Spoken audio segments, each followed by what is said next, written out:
ಕನ್ನಡದ ನವೋದಯ ಸಣ್ಣ ಕಥೆಗಳ ಇನ್ನೊಬ್ಬ ಮುಖ್ಯ ಕಥೆಗಾರರು ಗೊರೂರು ರಾಮಸ್ವಾಮಿ ಅಯ್ಯಂಗಾರರವರು. ಗೊರೂರು ರಾಮಸ್ವಾಮಿ ಅಯ್ಯಂಗಾರವರು ಹುಟ್ಟಿದ್ದು 1904ರಲ್ಲಿ ಹಾಸನ ಜಿಲ್ಲೆಯ ಗೊರೂರು ಗ್ರಾಮದಲ್ಲಿ. ಅವರು ಒಂದು ರೀತಿಯಿಂದ ಈ ಗೊರೂರು ಗ್ರಾಮವನ್ನು ಅಖಿಲ ಕರ್ನಾಟಕ ವ್ಯಾಪ್ತಿಗೆ ತಂದದ್ದಲ್ಲದೆ ಪರದೇಶಕ್ಕೂ ಕೂಡ ಕಳಿಸಿದವರು ಅಂತ ಹೇಳಬೇಕು. ಅವರ ಒಂದು ಪ್ರವಾಸ ಗ್ರಂಥ ಅಮೇರಿಕಾದಲ್ಲಿ ಗೊರೂರು ಅಂತ ಅದರ ಹೆಸರು. ಇದು ಸಾಂಕೇತಿಕವಾಗಿ ಅವರ ಇಡೀ ಸಾಹಿತ್ಯ ಮತ್ತು ಅವರ ವ್ಯಕ್ತಿತ್ವವನ್ನು ಕೂಡ ಸೂಚಿಸುವಂಥದ್ದು. ಪಶ್ಚಿಮದ ನಾಗರಿಕತೆಯ ಪ್ರಭಾವಕ್ಕೆ, ಪಶ್ಚಿಮದ ನಾಗರಿಕತೆಗೆ, ಆಧುನಿಕ ನಾಗರಿಕತೆಗೆ ಗೊರೂರಿನಂಥ ಒಂದು ಗ್ರಾಮೀಣ ಸಂಸ್ಕೃತಿಯನ್ನು ತಕ್ಕೊಂಡು ಹೋದದ್ದು ಈ ಮೂಲಕ ನಮಗೆ ಗೊತ್ತಾಗ್ತದೆ. ಅವರು ತಮ್ಮ ಸಾಹಿತ್ಯದಲ್ಲೂ ಕೂಡ ಇದನ್ನು ಸಾಧಿಸಿ ತೋರಿಸಿರುವವರು. ಅವರು ಸ್ವಾತಂತ್ರ್ಯ ಚಳವಳಿಯ ಜೊತೆಗೆ ತಮ್ಮನ್ನು ಗುರುತಿಸಿಕೊಂಡು ಬಹಳ ದಿವಸಗಳ ಕಾಲ ಚಳವಳಿಯಲ್ಲಿ ಸ್ವತಃ ಭಾಗವಹಿಸಿದವರು. ಈ ರೀತಿ ಭಾಗವಹಿಸಿದಂಥ ನಮ್ಮ ಕೆಲವು ಜನ ಸಾಹಿತಿಗಳಲ್ಲಿ ಅವರು ಕೂಡ ಒಬ್ಬರು. ಆಮೇಲೆ ಅವರಿಗೆ 1974ರಲ್ಲಿ ಮೈಸೂರು ಯೂನಿವರ್ಸಿಟಿಯಿಂದ ಗೌರವ ಡಾಕ್ಟರೇಟ್ ಪದವಿ ಕೂಡ ಅವ್ರಿಗೆ ಬಂತು. ಅವರ ಅಮೇರಿಕಾದಲ್ಲಿ ಗೊರೂರು ಅಂತನ್ನುವಂಥ ಗ್ರಂಥಕ್ಕೆ ಕೇಂದ್ರ ಸಾಹಿತ್ಯ ಅಕಾಡೆಮಿ ಬಹುಮಾನವೂ ಬಂತು. ಅವರು ಕೆಲವು ಕಾದಂಬರಿಗಳ ಜೊತೆಗೆ ಅನೇಕ ಸಣ್ಣ ಕಥೆಗಳನ್ನು ಕೂಡ ಬರೆದಿದ್ದಾರೆ. ಅವುಗಳಲ್ಲಿ ಮರ್ಯಾದ ಮಾರಮ್ಮ ಅಂತನ್ನುವಂಥ ಸಂಕಲನ, ಗರುಡಗಂಬದ ದಾಸಯ್ಯ, ಶಿವರಾತ್ರಿ ಹಾಗೂ ಕನ್ಯಾಕುಮಾರಿ ಮೊದಲಾದವು ಭಾಳ ಪ್ರಸಿದ್ಧವಾಗಿರುವಂಥ ಸಣ್ಣ ಕಥೆಗಳ ಸಂಕಲನಗಳು. ಒಂದು ರೀತಿಯಿಂದ ಮಾಸ್ತಿಯವರು ತಮ್ಮ ಮೊದಲನೇ ಕಥಾ ಸಂಕಲನದಲ್ಲಿ ಕೊಟ್ಟಂಥ ಕೆಲವು ಕಥೆಗಳು ಏನಿದ್ವಲ್ಲ, ರಂಗನ ಮದುವೆ, ರಂಗಪ್ಪನ ದೀಪಾವಳಿ, ರಂಗಪ್ಪನ ಕೋರ್ಟ್ಶಿಪ್ ಮೊದಲಾದವು, ಇಲ್ಲಿದ್ದಂಥ ಹಾಸ್ಯದ ಎಳೆಯನ್ನು ಮುಂದುವರಿಸಿಕೊಂಡು ಹೋಗಿ ಅದನ್ನೇ ಒಂದು ಪ್ರಮುಖವಾದಂಥ ದಾರಿಯನ್ನಾಗಿ ಮಾಡಿಕೊಂಡವರು ಗೊರೂರು ಅಂತ ಹೇಳಬೇಕು. ಅಂದರೆ ಮಾಸ್ತಿಯವರ ಸಂಪ್ರದಾಯದ ಒಂದು ಎಳೆ ನಮ್ಮ ಗೊರೂರು ರಾಮಸ್ವಾಮಿ ಅಯ್ಯಂಗಾರರ ಕಥೆಗಳಲ್ಲಿ ಮುಖ್ಯ ಧಾರಿಯಾಗಿ ಕಾಣೋದನ್ನು ನಾವು ಇಲ್ಲಿ ಗಮನಿಸಬಹುದು. ಇವುಗಳ ಜೊತೆಗೆ ಹಾಸ್ಯದ ಅನೇಕ ಮಗ್ಗಲುಗಳು, ಭಾಳ ಸುಂದರವಾದಂಥ ಹಾಸ್ಯವನ್ನು, ಭಾಳ ಆಪ್ಯಾಯಮಾನವಾದಂಥ ಹಾಸ್ಯವನ್ನು ಅವರು ತಮ್ಮ ಕಥೆಗಳಲ್ಲಿ ತಂದಿದ್ದಾರೆ. ಅದರಲ್ಲಿ ಸ್ವಲ್ಪ ಕೊಂಕಿಲ್ಲ, ಒಂದು ರೀತಿ ವಿಡಂಬನೆ ಅಂತನ್ನುವಂಥದ್ದು ಇಲ್ಲ. ಭಾಳ ಹೃದಯವಾದಂಥ ಹಾಸ್ಯದ ಮೂಲಕ ಅವರು ತಮ್ಮ ಅನೇಕ ಕಥೆಗಳನ್ನು ಕೊಟ್ಟಿರೋದುಂಟು. ಕೋರ್ಟಿನಲ್ಲಿ ಗೆದ್ದ ಎತ್ತು ಅಂತನ್ನುವಂಥ ಕಥೆಯಾಗಲಿ, ಅಥವಾ ನಾಯಿ ಬಾಲ ಅಂತನ್ನುವಂಥ ಕಥೆಯಾಗಲಿ, ಇವೆಲ್ಲ ಕನ್ನಡ ಸಾಹಿತ್ಯ ಮರೆಯಬಾರದಂಥ ಕಥೆಗಳು. ಇಲ್ಲಿ ನಾವು ಆಯ್ದುಕೊಂಡಿರುವಂಥ ಕಥೆ ಹೆಸರು ನೆಲದ ಕರೆ ಅಂತನ್ನುವಂಥದ್ದು. ಈ ಕಥೆಯಲ್ಲಿ ಗೊರೂರರ ಅತ್ಯಂತ ವಿಶಿಷ್ಟವಾದಂಥ ಒಂದು ಗುಣ ಏನಿದೆ, ಅದು ಹಾಸ್ಯ, ಅದು ಇಲ್ಲಿ ಕಾಣಿಸೋದಿಲ್ಲ. ಆದರೆ ಅವರ ವ್ಯಕ್ತಿತ್ವ ಮತ್ತು ಅವರ ವೈಚಾರಿಕತೆಯನ್ನು ಭಾಳ ಸಾಂಕೇತಿಕವಾಗಿ ಪ್ರತಿನಿಧಿಸುವಂಥ ಒಂದು ಕಥೆ ಅಂತ ಇದನ್ನು ನಾವು ಹೇಳ್ಬೋದು. ಇಲ್ಲಿ ವಿದ್ಯಾವಂತನಾದಂಥ ಒಬ್ಬ ತರುಣ ಪರದೇಶಕ್ಕೆ ಹೋಗುವಂಥ, ದೊಡ್ಡ ನೌಕರಿ ಸಿಗುವಂಥ ಎಲ್ಲ ಆಮಿಷಗಳನ್ನು ಬಿಟ್ಟುಕೊಟ್ಟು ತನ್ನ ನೆಲದ ಕರೆಯನ್ನು ಮನಿಸಿ ತಿರುಗಿ ತನ್ನ ಹಳ್ಳಿಗೆ ಬಂದು ಬೇಸಾಯವನ್ನು ಆರಂಭ ಮಾಡಬೇಕು, ಅದರಲ್ಲಿ ತನ್ನ ತಂದೆಯ ಜೊತೆಗೆ ಕೈಗೂಡಿಸಬೇಕು ಅಂತ ನಿರ್ಣಯಕ್ಕೆ ಬರುವಂಥ ಒಂದು ಸನ್ನಿವೇಶ ಏನು ಕಾಣಿಸ್ತಾ ಇದೆ, ಅದು ಗೊರೂರರ ವೈಚಾರಿಕತೆಯ ಒಂದು ಮಹತ್ವದ ಗುಣ ಅಂತ ನಾವು ಗುರುತಿಸಬಹುದು. ಹೇಮಾವತಿ ನದಿ ತೀರದ ಊರು ಮಾದಿಹಳ್ಳಿ. ಇಲ್ಲಿ ಕೃಷ್ಣಯ್ಯ ಒಬ್ಬ ವ್ಯವಸಾಯಗಾರ. ಇವನ ಹೆಂಡತಿ ಜಯಮ್ಮ ಗಂಡನ ಕೆಲಸಗಳಲ್ಲಿ ಹೆಗಲಿಗೆ ಹೆಗಲು ಕೊಟ್ಟು ದುಡಿಯುತ್ತಾಳೆ. ಇವರಿಗೆ ಒಬ್ಬನೇ ಮಗ ರಾಮನಾಥ. ಓದುವುದರಲ್ಲಿ ಯಾವಾಗಲೂ ಮುಂದು. ಬಾಲ್ಯದಿಂದಲೂ ತನ್ನ ತಂದೆ ತಾಯಿಯರ ಜೊತೆಯಲ್ಲಿ ಕೆಲಸ ಮಾಡುತ್ತಾ ವ್ಯವಸಾಯದ ಅಭ್ಯಾಸವನ್ನು, ಭೂಮಿಯ ಪ್ರೀತಿಯನ್ನು ಸಂಪಾದಿಸಿಕೊಂಡಿದ್ದನು.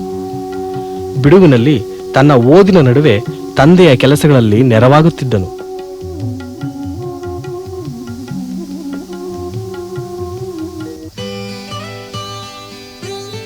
ಅದೇ ಊರಿನ ದೇವರಯ್ಯ ಬೇಸಾಯಗಾರರಾದರೂ ವ್ಯಾಪಾರ ಮಾಡಿ ಧನಿಕರಾಗಿ ಹಾಸನದಲ್ಲಿ ನೆಲೆಸಿದ್ದರು. ಅವರಿಗೆ ಒಬ್ಬಳೇ ಮಗಳು ಸರಸ್ವತಿ. ರಾಮನಾಥ ಸರಸ್ವತಿಗೆ ಸರಿಯಾದ ವರ ಎಂದು ದೇವರಯ್ಯ ನಿರ್ಧರಿಸಿದ್ದರು. ರಾಮನಾಥನಿಗೆ ಇಂಟರ್ಮೀಡಿಯೇಟ್ನಲ್ಲಿ ಉತ್ತಮ ದರ್ಜೆಯಲ್ಲಿ ತೇರ್ಗಡೆಯಾಯಿತು. ದೇವರಯ್ಯ ಭಾವಿ ಅಳಿಯನಿಗೆ ಇಂಜಿನಿಯರಿಂಗ್ ಅಥವಾ ಮೆಡಿಕಲ್ಗೆ ಸೇರಿಸಬೇಕೆಂದು ನಿರ್ಧರಿಸಿದರು. ಆದರೆ ರಾಮನಾಥನಿಗೆ ಅಗ್ರಿಕಲ್ಚರ್ ಓದಬೇಕೆಂದು ಆಸೆ.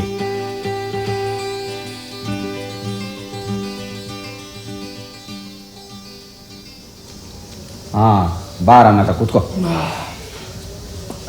ಎಜುಕೇಷನ್ ಡಿಪಾರ್ಟ್ಮೆಂಟ್ನಲ್ಲಿ ನನಗೆ ಗೊತ್ತಿರೋ ಹಲವಾರು ಮಂದಿ ಇದ್ದಾರೆ. ನಿನಗೆ ಮೆಡಿಕಲು, ಎಂಜಿನಿಯರಿಂಗು ಯಾವುದಿಷ್ಟ ಹೇಳು, ಸೀಟ್ ಕೊಡ್ಸೋದು ನನ್ನ ಜವಾಬ್ದಾರಿ. ನನಗೆ ವ್ಯವಸಾಯನೇ ಪ್ರಿಯ. ಹೇಳಿ ಕೇಳಿ ನಾನು ಹುಟ್ಟ ಬೇಸಾಯಗಾರ. ಅದಕ್ಕೆ BSc ಅಗ್ರಿಕಲ್ಚರೇ ಸೇರ್ಕೊಳ್ಳೋಣ ಅಂತಿದ್ದೀನಿ. ವ್ಯವಸಾಯಗಾರನಾದ ಮಾತ್ರಕ್ಕೆ ವ್ಯವಸಾಯನೇ ಮಾಡಬೇಕು ಅಂತ ಯಾರು ಹೇಳಿದ್ದಾರೆ? ಈಗ ನನ್ನೇ ನೋಡು, ನಾನು ವ್ಯವಸಾಯಗಾರನೇ. ಆದರೆ 100 ವರ್ಷ ಬೇಸಾಯ ಮಾಡಿದ್ರೂ ದರಿದ್ರ ತಪ್ಪಿದ್ದಿಲ್ಲ ಅನ್ನೋ ಸತ್ಯ ನಾನು ಬಹಳ ಮೊದಲೇ ತಿಳ್ಕೊಂಡು ವ್ಯಾಪಾರಕ್ಕೆ ಇಳಿದೆ. ಈಗ ನೋಡು, ನನ್ನ ಮೊಮ್ಮಕ್ಕಳ ಕಾಲದವರೆಗೂ ಕುಳಿತುಕೊಂಡು ತಿನ್ಬೋದು. ಅದಕ್ಕೆ ನೀನು ಬುದ್ಧಿವಂತನಾಗಿ ನಾನು ಹೇಳಿದ ಹಾಗೆ ಕೇಳು. ನೀನೇನು ಅಗ್ರಿಕಲ್ಚರ್ ಓದ್ಬಿಟ್ಟು ಭೂಮಿ ಉಳೋದಕ್ಕಾಗುತ್ತೆಯೇ? ಹೌದು, ನಾನು ಭೂಮಿ ಉಳೋದಕ್ಕೆ ವಿದ್ಯೆ ಕಲಿಯೋದು, ಅದಕ್ಕೆ ಅಗ್ರಿಕಲ್ಚರ್ ಓದ್ತೀನಿ. ಸರಿಯಪ್ಪ, ನಾನಿನ್ನೂ ಹೆಚ್ಚೇನು ಹೇಳೋಕ್ಕೆ ಹೋಗೋದಿಲ್ಲ, ನಿನ್ನಿಷ್ಟ. ಆದರೆ ಒಂದು ವಿಷಯ, ನೀನು ನಮ್ಮ ಮಗಳು ಸರಸ್ವತಿನ ಮದುವೆ ಆಗಬೇಕು ಅನ್ನೋದು ನಮ್ಮೆಲ್ಲರ ಇಚ್ಛೆ. ಚಿಕ್ಕಂದಲ್ಲೇ ನಾನು ನಿಮ್ಮಪ್ಪ ಇಬ್ಬರು ಒಪ್ಪಂದ ಮಾಡ್ಕೊಂಡಿದ್ದು ಈ ವರ್ಷನೇ ನಿಮ್ಮ ಮದುವೆ ಮಾಡಿ ಮುಗಿಸ್ಬೇಕು ಅಂತ ನಮ್ಮ ಇಚ್ಛೆ. ನೀನೇನಂತೀಯಾ? ಅಪ್ಪ ಅಮ್ಮ ಒಪ್ಪಿದ್ರೆ ನನ್ನ ಅಭ್ಯಂತರ ಏನೂ ಇಲ್ಲ. ಆದರೆ ನಾನು ಓದಿ ಮುಗಿಬೇಕು, ಆಮೇಲೆ ಮದುವೆ. ಸರಿ, ಹಾಗೆ ಮಾಡಿ ಅಂತ ತಗೋ. ಅಯ್ಯೋ, ನಾನು ಹಾಕೊಂಡಿದ್ದೀನಿ. ಪರವಾಗಿಲ್ಲ, ಇನ್ನೊಂದು ತಗೋ. ತನ್ನ ಸಂಪೂರ್ಣ ಗಮನವನ್ನು ಓದಿನ ಕಡೆಗೆ ಹರಿಸಿದ ರಾಮನಾಥ ಯಶಸ್ವಿಯಾಗಿ ತನ್ನ ಅಗ್ರಿಕಲ್ಚರ್ ವಿದ್ಯಾಭ್ಯಾಸವನ್ನು ಮುಗಿಸಿದ. ಅವನ ಓದು ಮುಗಿಯುವುದನ್ನೇ ಕಾದಿದ್ದ ದೇವರಯ್ಯ ದಂಪತಿಗಳು ತಮ್ಮ ಮಗಳು ಸರಸ್ವತಿಯನ್ನು ಅವನಿಗೆ ಕೊಟ್ಟು ವಿವಾಹ ಮಾಡಿದರು. ಅವನನ್ನು ತಮ್ಮೊಂದಿಗೆ ನಗರಕ್ಕೆ ಕರೆದೊಯ್ದರು.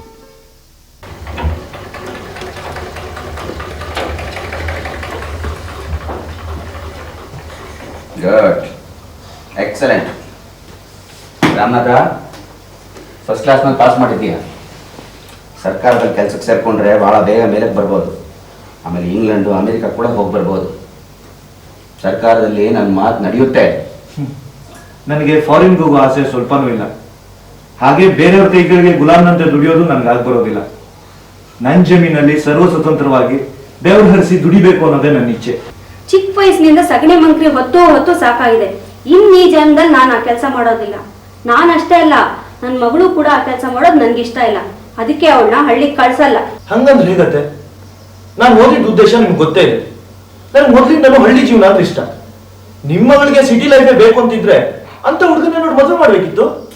ಹೋಗ್ಲಿ ಬಿಡು ರಾಮನಾಥ, ಮಕ್ಕಳು ಸಂತೋಷವಾಗಿರ್ಬೇಕು ಅಂತ ಎಲ್ಲ ತಂದೆ ತಾಯಿ ಆಸೆ ಪಡೋದಿಲ್ವೇ? ಹಾಗೆ ನಾವು ಆಸೆ ಪಡೋದು. ಇದ್ರ ಮೇಲೆ ನಿಮ್ ಇಷ್ಟ. ಏನೋ ನಾನು ಆ ಹಳ್ಳಿಗೆ ಬರ್ಬೇಕಾ? ಅದ್ ಸಾಧ್ಯನೇ ಇಲ್ಲ. ಹಂಗಂದ್ರೆ ಹೆಂಗೆ ಸರಸ್ವತಿ? ಹಳ್ಳಿ ಅಂದ್ರೆ ಏನು, ಜನ ವಾಸ ಮಾಡೋ ಜಾಗನೇ ಅಲ್ಲ ಅಂತ ತಿಳ್ಕೊಂಡಿದ್ಯಾ? ಅಲ್ಲಿ ನಮ್ಮ ಪ್ರೀತಿಸೋ ಜನ ಇದ್ದಾರೆ, ಅನ್ನ ಕೊಡೋ ಭೂಮಿ ತಾಯಿ ಇದ್ದಾಳೆ. ನಮ್ಮ ಸಂಸ್ಕೃತಿ ಬೇರಿರೋದು ಅಲ್ಲೇ. ನೀವೇನೇ ಹೇಳಿ, ನಾನಂತೂ ಅಲ್ಲಿಗೆ ಬರಲ್ಲ. ನೀವೇನಾದ್ರೂ ಒತ್ತಾಯ ಮಾಡಿದ್ರೆ ನಾನು ಸತ್ತೇ ಹೋಗ್ತೀನಿ ಅಷ್ಟೇ.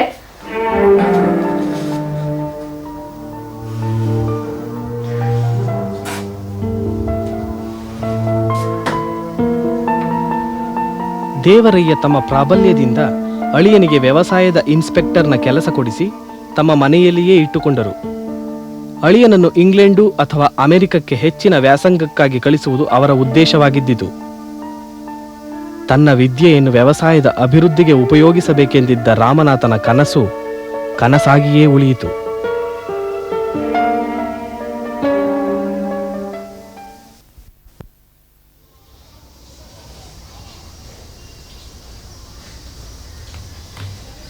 ಮೂರ್ತಿ, ಮೂರ್ತಿ! ರಾಮನಾಥ, ಯಾವಾಗ ಬಂದೆ? ಸ್ವಲ್ಪ ಹೊತ್ತಾಯ್ತು ಬಂದು. ಅದ್ರ ಮನೆಯನ್ನು ಬೀಗ ಹಾಕಿದೆ. ಅಪ್ಪ ಅಮ್ಮ ಎದ್ದು ಹೋಗಿದ್ದಾರೆ. ಊರ್ಗಿರ್ಗೆ ನಾನು ಹೋಗಿದ್ದಾರೆ. ಇಲ್ಲ, ಯಾವ್ರಿಗೂ ಹೋಗಿಲ್ಲ. ನಿಮ್ಮ ತಂದೆ ಒಂದು ಗಳಿಗೆನೂ ಮನೇಲಿ ಇರೋದಿಲ್ಲ.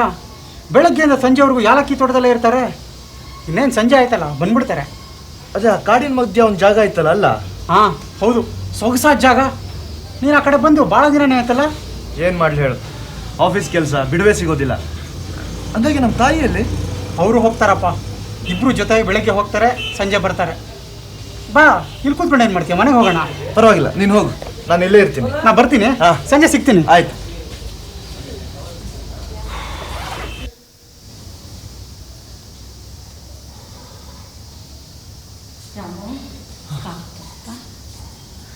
ನೀವು ತಗೊಳ್ಳಿ ಅಂದ್ರೆ ಕಾಫಿ.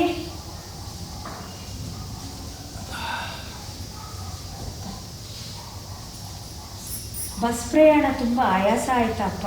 ಊಟ ಏನಾದ್ರು ಮಾಡ್ದ? ಬರ್ತಾನೆ ಮಾಡ್ಕೊಂಬಂದೆ ಅಮ್ಮ. ನನಗೆಂತ ಆಯಾಸ, ಬಸ್ಸಲ್ಲಿ ಕೂತ್ಕೊಂಡು ಜುಮ್ ಅಂತ ಬಂದಿದ್ದೀನಿ. ನೀವು ಆದರೆ ಯಾಲಕ್ಕಿ ತೋಟದಲ್ಲಿ ದುಡ್ದು ದಣದಿದ್ದೀರಿ. ಅಂದಾಗೆ ಹೇಗಿದೆ ಅಪ್ಪ? ಯಾಲಕ್ಕಿ ಸಸಿಗಳೆಲ್ಲ ಚೆನ್ನಾಗಿ ಬೆಳೆದಿವೆ? ನೀನು ನಮ್ಮೂರ ಕಡೆ ಬಂದೆ 4-5 ವರ್ಷ ಆಯಿತು. ಈ ವರ್ಷ ಹಸರು ಪೈರು ಬೇರೆ ಹಿಡಿಬೇಕು ನಾವು.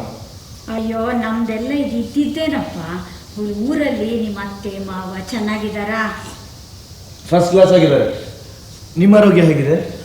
ನಮ್ದೇನು ಚೆನ್ನಾಗಿದೆಯಪ್ಪ, ನಂದೇನಿಲ್ಲ. ನಿಮ್ಮ ತಂದೆದೆ, ಅವ್ರಿಗೆ ಹುಷಾರೇ ಇಲ್ಲ ಕಣೋ. ಈ ನಡುವೆ ಅಂತೂ ತುಂಬ ಒದ್ದಾಡ್ತಾ ಇರ್ತಾರಪ್ಪ. ನನಗೇನಾಗಿದೆ? ನಾ ಚೆನ್ನಾಗೇ ಇದ್ದೀನಿ. ಒಂದು ದಿವಸ ಡಾಕ್ಟ್ರ್ ಹತ್ರ ಓದಿ ಅದೇ ತಪ್ಪಾಯಿತು. ಇಲ್ಲದ ಭಯ ಹುಡ್ಸ್ಬಿಟ್ಟ ಅವಳಿಗೆ. ನನಗೆ ಎದೆ ನೋವು, ನಾನು ಕೆಲಸನೇ ಮಾಡಬಾರ್ದು ಅಂತ ಹೇಳ್ಬಿಟ್ಟ. ಅವನು ಹೇಳಿ 5 ವರ್ಷ ಆಯಿತು.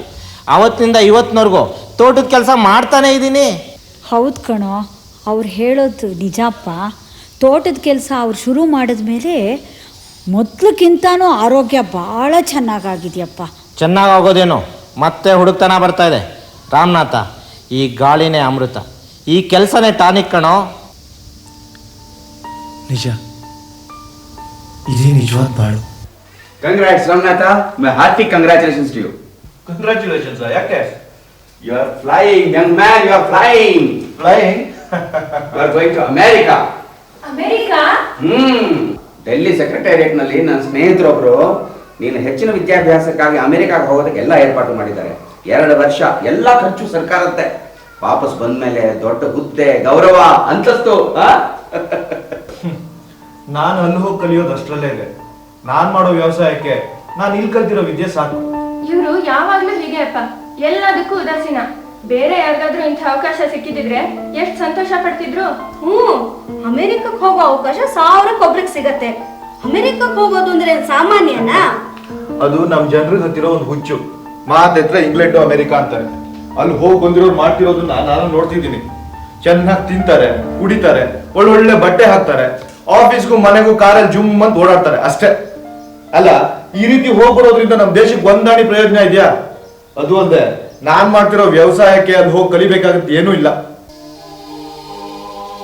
ರಾಮನಾಥನ ನಿರಾಸಕ್ತಿಯ ಮಾತು ಕೇಳಿ ದೇವರಯ್ಯ ಬುದ್ಧಿ ಹೇಳಿದರು. ತಾಯಮ್ಮ ಕೋಪಿಸಿಕೊಂಡಳು. ಸರಸ್ವತಿ ಅತ್ತು ಕಣ್ಣನ್ನು ಹುಣ್ಣು ಮಾಡಿಕೊಂಡಳು. ಮನೆ ಕದನ ರಂಗವಾಯಿತು. ಈ ಎಲ್ಲ ಕಾಟವನ್ನು ತಡೆಯಲಾರದೆ ಕೊನೆಗೆ ಅಮೆರಿಕಕ್ಕೆ ಹೊರಡುವುದಾಗಿ ರಾಮನಾಥ ಒಪ್ಪಿ ಶಾಂತಿಯನ್ನು ಸಂಪಾದಿಸಿಕೊಂಡನು. ಜೊತೆಯಲ್ಲಿ ಸರಸ್ವತಿಯನ್ನೂ ಕರೆದುಕೊಂಡು ಹೋಗುವುದೆಂದು ತೀರ್ಮಾನವಾಯಿತು. ಇವತ್ತು ರಾತ್ರಿನೇ ಊಟ ಮುಗಿಸ್ಕೊಂಡು ಕಾರ್ನಲ್ಲಿ ಬೆಂಗಳೂರಿಗೆ ಹೋಗ್ತೇವೆ. ನಾಳೆ ಬೆಳಗ್ಗೆ ಅಲ್ಲಿಂದ ಮುಂಬೈ ವಿಮಾನ ಇದೆ. ಮಧ್ಯಾಹ್ನ ಅಲ್ಲಿಂದ ಅವರಿಬ್ಬರು ಅಮೆರಿಕಕ್ಕೆ ಹಾಕ್ತಾರೆ. ತುಂಬ ಸಂತೋಷ. ನಮ್ಮ ರಾಮು ಅಮೆರಿಕ ಹೋಗೋದಕ್ಕೆ ನಿಮ್ಮ ಶ್ರಮ ತಾನೇ ಕಾರಣ. ಪಾಪ ಇವರು ಅಷ್ಟೇ 3 ತಿಂಗಳಿಂದ ಒಂದೇ ಸಮ ಒದ್ದಾಡ್ತಾ ಇದ್ದಾರೆ. ಅಳಿಯನ್ನ ಅಮೆರಿಕಕ್ಕೆ ಕಳಿಸ್ಬೇಕು, ಅಳಿಯನ್ನ ಅಮೆರಿಕಕ್ಕೆ ಕಳಿಸ್ಬೇಕು ಅಂತ. ಸರಿಯಾಗಿ ಒಂದು ಊಟ ಇಲ್ಲ, ನಿದ್ದೆ ಇಲ್ಲ. ಪಾಪ ನೋಡಿ ಎಷ್ಟೊಂದು ಹಿಡಿದೋಗ್ಬಿಟ್ಟಿದ್ದಾರೆ. ಹೌದೌದು, ನೋಡಿದ್ರೇನೆ ಗೊತ್ತಾಗ್ತಾ ಇದೆ. ಅಪ್ಪ, ಊಟ ರೆಡಿ ಇದೆ, ಊಟ ಮಾಡೋಣ ಬನ್ನಿ. ಅದಕ್ಕೇನೀಗ ಅವಸರ? ಕೃಷ್ಣನವ್ರೆ, ನನ್ನ ಮಗಳು ಬಹಳ ಚೆನ್ನಾಗಿ ಕೀರ್ತನೆ ಹಾಡ್ತಾಳೆ, ಕೇಳೋಣವೇನು? ಹಾ, ಕೇಳೋಣ. ಸರಸ್ವತಿ, ಬಾಮ್ಮ ಕುತ್ಕೋ, ಒಂದು ಕೀರ್ತನೆ ಹಾಡು ಕೇಳೋಣ. ಜಯ ಜಯ ಹೇ. ಸ್ವಲ್ಪ ಯಾರೋ ಬಂದಿದ್ದಾರೆ, 1 ನಿಮಿಷ ಬಂದೆ.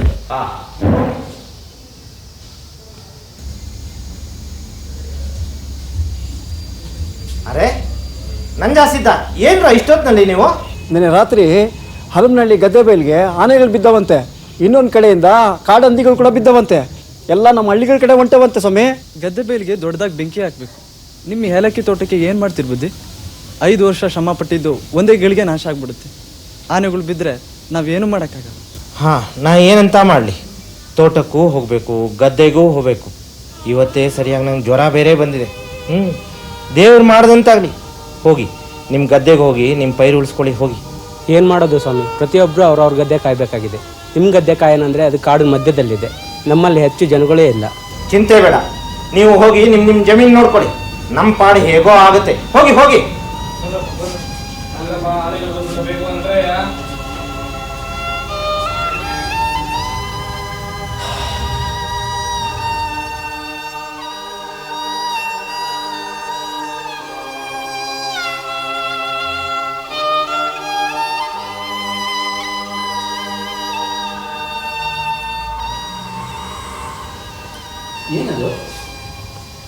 ಏನು ಹೇಳಿ ಸ್ವಾಮಿ, ಇವತ್ತು ರಾತ್ರಿ ನಮ್ಮ ತೋಟಕ್ಕೆ ಆನೆಗಳು ನುಗ್ತಾ ಇದೆಯಂತೆ. ಇದು ಎಲ್ಲ ರೈತರಿಗಿರೋ ತೊಂದರೆನೆ. ಕುಂಬಾರನಿಗೆ ವರ್ಷ, ದೊಣ್ಣೆಗೆ 1 ನಿಮಿಷ.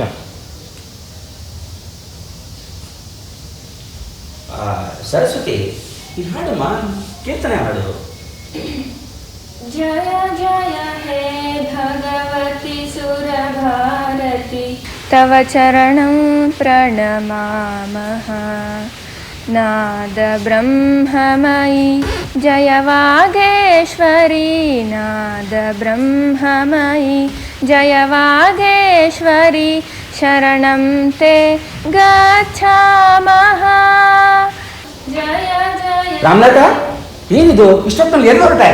ಪ್ರಯಾಣ ಕಡಿಮೆ ಸಬ್ಜೆಕ್ಟ್ ನನ್ನ ಪ್ರಯಾಣ ಯಾವತ್ತಿ ತೋರಿಸು. ಎಲ್ಲರೂ ಉಂಟೆ, ಇದು ಹುಡುಗಾಟ ಆಯಿತು. ನಾಳೆ ರಾತ್ರಿ ಬೊಂಬಾಯಲ್ಲಿ ಪ್ಲೇನ್ ಹಿಡಿಬೇಕು. ಕೆಲಸ ಎಷ್ಟೆಲ್ಲ ಉಳಿದಿದೆ. ಯಾವ ಪ್ಲೇನ್ ಹಿಡಿಬೇಕಾಗಿಲ್ಲ. ನನ್ನ ಮುಂದೆ ಯಾಲಕ್ಕಿ ತೋಟನೇ ನನ್ನ ಅಮೆರಿಕ. ರಾಮನಾಥ ಅಮೆರಿಕಕ್ಕೆ ಹೋಗಲೇ ಇಲ್ಲ. ಆದರೆ ಅವನು ಬೆಳೆಸಿದ ಏಲಕ್ಕಿ ಮೂಟೆಗಳು ಮಾತ್ರ ಪ್ರತಿ ವರ್ಷವೂ ಅಮೆರಿಕಕ್ಕೆ ಹೋಗುತ್ತಿದ್ದವು.